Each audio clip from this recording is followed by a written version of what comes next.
The ocean doesn't lie. It doesn't negotiate. And at 6:42 on a Tuesday morning, it told Venezuela something they never wanted to hear. They'd been watched for hours. And they never knew it. 2 miles off their patrol line, the Caribbean Sea suddenly erupted. Not from a storm, not from a whale, from something far more terrifying. 30 feet of seawater exploded skyward as 700-800 tons of black American steel punched through the surface like a nightmare clawing its way from the abyss. No warning, no radio call, no distress signal, just raw silent power rising from nowhere. On the bridge of the Venezuelan patrol vessel Guapiro, every screen went from calm blue to blood red in half a second. The sonar operator's coffee cup hit the floor. His hands froze over the controls. The captain stared through the bridge windows, his throat suddenly dry because what he saw wasn't supposed to be there. A Virginia-class attack submarine. One of the most lethal machines ever built, sitting less than 2 nautical miles away in their backyard watching them, and they hadn't detected a thing until it decided to show itself. This is the story of what happened next. A story about power, posture, and the razor-thin line between surveillance and provocation. And by the end, you'll understand why this $3 billion machine surfacing off Venezuela wasn't an accident. It was a message written in steel. The moment everything changed, let me paint you the picture. The Guapiro is no toy boat. She's a serious patrol vessel built with Italian systems powered by engines that can push her to 24 knots and crewed by sailors trained in Soviet-era doctrine. Her job: patrol Venezuela's northern coast, monitor the Bolivarian security zone and make sure foreign vessels respect the lunch. It was supposed to be a routine morning. 14 knots, steady course, clear skies. The kind of patrol where the biggest concern is whether lunch will be fish or chicken. 20 nautical miles off Port Cruz, the crew was scanning for fishing vessels and smugglers, the usual suspects in these waters. Then the ocean broke open. "Sir, we've got displacement at 086. Large contact, rapid ascent." The sonar operator's voice cracked, not from fear but from disbelief. Because the signature on his screen wasn't possible, nothing that size should be able to rise that fast without warning. But there it was, climbing from the deep at an angle that defied every instinct the crew had about how the ocean worked. The captain lunged forward, gripping the console, general quarters, all stations, track and log. "Move!" Alarms shrieked. Boots pounded across metal decks. Sailors sprinted to battle stations they drilled for 100 times, but never thought they'd actually need. The ship pivoted starboard, engines roaring to life, cutting a hard turn to maintain a safe intercept angle. And then they saw it, through the spray and the glare, the sail of the submarine rose like a monolith. Water cascading off its black hull in sheets, sleek, massive, impossibly silent. The kind of machine that looked like it belonged in science fiction film, not 2 miles from their bow. Distance 1.9 nautical miles, the navigator called out, his voice tight. The captain exhaled slowly, forcing his hands to steady. "Keep recording." No transmissions yet. Every sailor on that bridge knew what they were looking at. A Virginia-class fast-attack submarine, nuclear-powered, nearly invisible, armed with Tomahawk cruise missiles and Mark 48s that can sink anything afloat. And its acoustic signature so quiet that hostile submarines have passed within 1,000 yards and never knew it was there. This isn't a vessel you stumble across. This is a vessel that reveals itself only when it wants to send a message. And this morning off the coast of Venezuela, that message was crystal clear. "We've been here the whole time. You just didn't know it." The standoff began. By 6:47, the situation had crystallized into something far more dangerous than a simple encounter. The submarine hadn't moved, not an inch. It sat there half submerged, its command sail pointing directly at the Venezuelan patrol ship like the barrel of a gun. Aboard the Guapiro, the tension was suffocating, the bridge crew moved like they were walking on eggshells. Every officer says flicking between the tactical displays and the dark shape sitting on the horizon. "Range 1.6 nautical miles, the navigator reported, his voice barely above a whisper.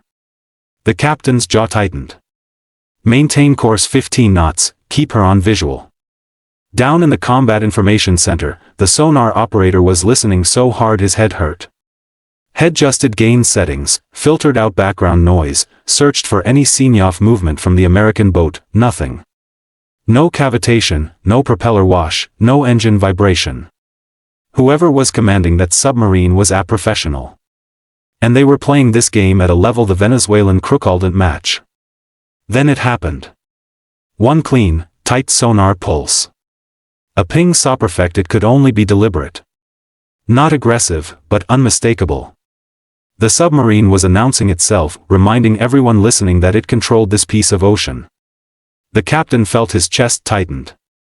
He keyed his radio, his voice flat and professional. All stations, maintain readiness. Weapons remain cold. We do not escalate. On deck, 50 caliber gunners stood by their mounts. They weren't aiming. They weren't threatening, but their presence was noted. Every camera on the Guapiro was rolling, every sensor recording, because both sides knew the truth. Modern naval warfare isn't about who fires first, it's about who has the better evidence when the lawyers get involved. Up on the American submarine, the crew moved with clockwork precision. Cameras captured every angle of the Venezuelan vessel, acoustic sensors logged every transmission. Electronic warfare systems recorded every radar emission. The submarine wasn't just watching. It was dissecting, analyzing, learning everything there was to know about Venezuela's patrol capabilities. This was intelligence gathering disguised as posture. And it was brutally effective, the turn that changed everything. At 6:57, the game shifted into something far more dangerous. The submarine rolled just 10 degrees to port. Nothing dramatic, nothing that would make headlines, but in the language of naval warfare, it was a sentence, a paragraph, a threat delivered in steel. "Sir, she's turning towards us," the watch officer said quietly, urgency creeping into his voice. The captain's eyes locked on the bearing indicator. 084, now 083. The submarine was rotated, aligning its bow, painting them not with radar, but with geometry. In naval combat, when a warship points its nose at you, it's not an accident. It's a statement. The captain made his decision in 2 seconds. Come to port. Match your angle 15 knots. Keep separation at 1 mile. The Guapiro slid laterally across the submarine's beam. A parallel course adjustment that communicated one simple message. We see you. We're not backing down. Inside the submarine, the US commander watched through high-definition optics. Every move the Venezuelan ship made was being recorded. Every tactical decision logged, every response time measured. They weren't provoking. They were studying, learning, building a profile of how Venezuela reacts under pressure. Because that's what this was really about. Not territory, not threats, information. CPA 1.00 nautical miles, the XO called from the bridge console. The captain didn't blink, steady for 3 full minutes. The two vessels held position, locked in assailant duel where neither side could afford to flinch. The Caribbean sun climbed higher, glinting off the submarine's wet hull. The ocean rolled between them, indifferent to the tension crackling across its surface. Then, without ceremony, the submarine tilted forward. Its nose dipped. Bubbles rolled off the hull like smoke. White foam collapsed in churning spirals. The sail began to sink, swallowed by the sea that had birthed it just minutes before. In 20 seconds, it was gone. The radar showed a faint trace for 3 heartbeats. Then nothing. The sonar display faded to clean blue. The ocean closed over the submarine as if it had never existed, erasing 7,000 tons of American power like a magic trick performed by physics itself. The aftermath. At 7:03, the Guapiro was alone again, but nothing felt the same. "Mark down last known coordinates," the captain ordered, his voice carefully neutral. "Save all logs, everything." For another 10 minutes, the Venezuelan ship swept the area, sensors straining to acquire contact. Nothing. The submarine had vanished into the deep, sliding back into the silence that made Virginia-class boats the most feared hunters in the ocean. 200 feet below the surface, the American crew moved with practiced efficiency. Acoustic sensors confirmed no pursuit. The mission log noted the encounter, Venezuela response times, and tactical decisions. Every byte of data was encrypted and transmitted through a narrow band buoy to U.S. Southern Command in Florida. Up on Aquaru's deck, sailors began to breathe again, slowly, carefully, not quite trusting the calm. The captain stood at the bridge window, staring at the empty ocean where a $3 billion war machine had been sitting just minutes before. He knew what this was. Not an accident, not a navigation error, a demonstration, a reminder of what controlled these waters when the ships were down, why this matters. To understand what just happened, you need to zoom out beyond the radar screen and look at the bigger picture. For months, the U.S. Navy has been running Operation Sentinel South, a maritime security mission targeting drug trafficking and arms smuggling routes that snake through the Caribbean. These routes often thread through international waters that Venezuela considered part of its extended Bolivia and security zone. It's legal gray space. The United States calls it freedom of navigation, Venezuela calls it provocation. That's where encounters like this morning submarine surfacing happen quietly, frequently, and always choreographed down to the nautical mile. The submarine's appearance wasn't random. It was strategic. It was a message that said, we can operate anywhere, anytime. You'll never see us coming, and you'll only know we're here when we decide to tell you. Virginia-class submarines specialize in this type of operation. They can stay submerged for months, track surface vessels without detection, and collect intelligence that would take spy satellites weeks to gather. When they surface near a patrol zone, it's not because they're in trouble. It's because the TV already seen everything they needed to see. For Venezuela, that's the nightmare scenario. Their navy relies on limited sonar coverage and coastal surveillance designed for drug runners, not nuclear submarines. When an American boat rises within visual range, it's not just presence, it's proof that they've been blind. Both nations understand the stakes. Neither wants an incident, but both need to show strength. For Washington, it's law enforcement and freedom of navigation. For Caracas, it's sovereignty and national pride. And between them lies an invisible line in the ocean, one wave away from a diplomatic crisis that could reshape the entire Caribbean. The real question. So, here's what I want to know.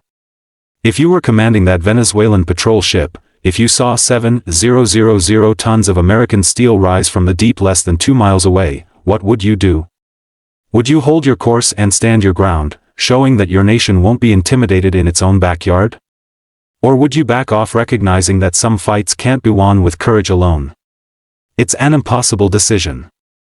And that's exactly the point. The submarine service to put Venezuela in a position where every choice felt wrong. Hold position, you risk escalation. Turn away, you show weakness. That's the genius of gray zone operations. They don't win through force. They went through pressure, through presence, through the psychological weight of knowing you're outmatched. This morning, off the coast of Venezuela, the United States delivered a masterclass in naval intimidation. No shots fired, no laws broken. Just $3 billion of silent power rising from the deep to remind everyone watching who owns the ocean when it matters. The Venezuelan crew will remember this encounter for the rest of their careers. They'll tell the story in bars and briefing rooms, embellishing details, leading decisions. For the U.S. Navy, it's just Tuesday. Another patrol, another silent lesson delivered in steel. Because control of the sea doesn't win through noise, it wins through presence. This morning, presence belonged to the United States. Drop your answer in the comments. If you were that Venezuelan captain, what would you have done? I read every single comment and I want to hear how you'd handle being stared down by $3 billion of American naval power. If you found this breakdown fascinating, hit that like button and subscribe so you don't miss the next real-world naval encounter. And if you want to support the channel directly and help us bring more true maritime stories to the surface, click join below. You'll get loyalty badges, priority responses, and you'll become a part of the fleet that makes these deep dives possible. I'll see you in the next one.